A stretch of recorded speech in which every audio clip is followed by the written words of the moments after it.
భారత్లో ఉన్న జీవితం, భారతదేశంలోని సాంస్కృతిక జీవితం, భారతదేశం సాంస్కృతిక పరమైనటువంటి అవినాభావ సంబంధం, బంధుత్వాలు, స్నేహాలు, ఇక్కడ మనకు ఉండేటటువంటి ఆప్యాయతలు, ఇది వేరే దేశాలకు వెళ్తే ఉంటుందా? ఉండక చాలా మానసిక స్ట్రగుల్ అవుతారు తొలినాళ్ళలో.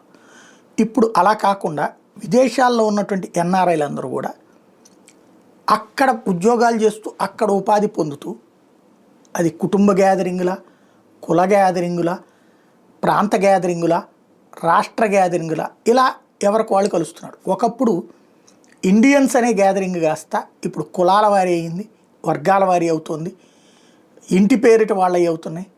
ఇట్లాంటివి జరుగుతున్నాయి. అంటే అక్కడికి వెళ్ళిన తర్వాత మన పాజిటివ్స్ని ప్రొజెక్ట్ చేసుకోకుండా కొత్త నెగిటివ్స్ని తీసుకుని వెళ్తున్నాం. అదొక్కటి సరి చేసుకుంటే భారత్లో జీవితం అక్కడ కావాలి అన్నటువంటి అభిలాష నెరవేరుతుంది. లేదంటే కనుక భావితరాలు నాశనం చేసిన వాళ్ళం అవుతాం.